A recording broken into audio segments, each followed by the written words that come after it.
విష్ణు సహస్రనామంలోని ఒక్కో శ్లోకానికి ఒక్కొక్క విశిష్టమైన ఫలితం ఉన్నది. ఈ జన్మజాతకంలోని నక్షత్ర మరియు నక్షత్ర పాదాల ప్రకారం ఆయా శ్లోకాలను పఠించడం వలన కలిగే నిర్దిష్ట ఫలితాలను తెలుసుకునే ప్రయత్నం చేద్దాం. చిత్తా నక్షత్రము విష్ణు సహస్రనామంలోని శ్లోకాలు 53 నుంచి 56 వరకు. ఫలితం: ఆకర్షణ శక్తి, సంపద మరియు గౌరవం పెరుగుతాయి. పఠించే విధానం: ప్రతిరోజు ఉదయం స్నానం చేసిన తర్వాత మీ నక్షత్ర శ్లోకాన్ని కనీసం 28 సార్లు పఠించండి. వీలైతే నెయ్యి దీపం వెలిగించి స్వామివారికి నమస్కరించుకోండి.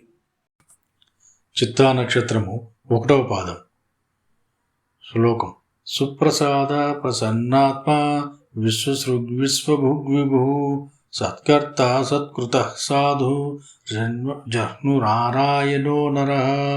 తాత్పర్యం: మంచి అనుగ్రహము కలవాడు, ప్రపంచాన్ని సృష్టించి పాలించేవాడు మరియు భక్తులను గౌరవించే నారాయణునికి నమస్కారం.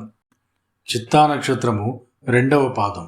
శ్లోకం: అసంఖ్యేయో ప్రమేయాత్మ విశిష్టాశిష్టకృశ్చుచి సిద్ధార్థ సిద్ధ సంకల్ప సిద్ధిత సిద్ధి సాధన. తాత్పర్యం: అనంతమైన రూపములు గలవాడు, పవిత్రుడు, అనుకున్నది సాధించేవాడు మరియు కోరికలను సిద్ధించేలా చేసేవానికి నమస్కారం. చిత్తా నక్షత్రము 3వ పాదం. శ్లోకం: వృషాహి వృషభో విష్ణుర్వృషపర్వ వృషోదరః వర్ధనో వర్ధమానస్య వివిక్త శృతిసాగరః. తాత్పర్యం: ధర్మాన్ని ప్రేమించేవాడు, సర్వవ్యాప్తి, భక్తులను వృద్ధి చేసేవాడు మరియు వేదములనే సముద్రానికి నిలయమైన వానికి నమస్కారము. చిత్తా నక్షత్రము 4వ పాదం.